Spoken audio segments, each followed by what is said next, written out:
asaj që thash përpara dhe asaj që folim përpara. I kyçur në qeli pa gjyq.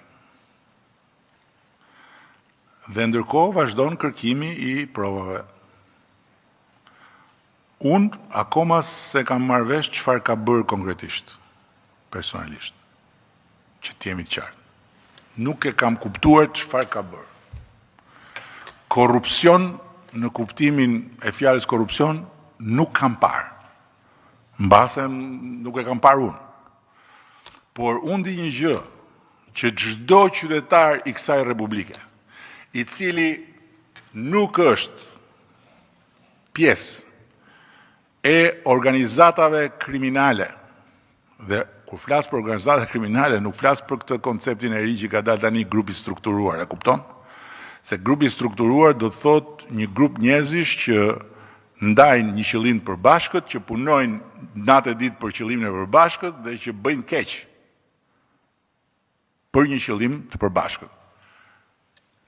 Këta janë tjetër gjë. Dhe natyrisht që këta për rrezikshmërinë që kanë, normalisht që ka shumë më tepër arsye për të menduar që paraburgimi është gjë e dur.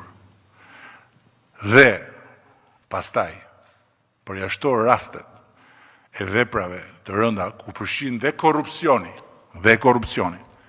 në flagrancë, që përsëri është pa diskutim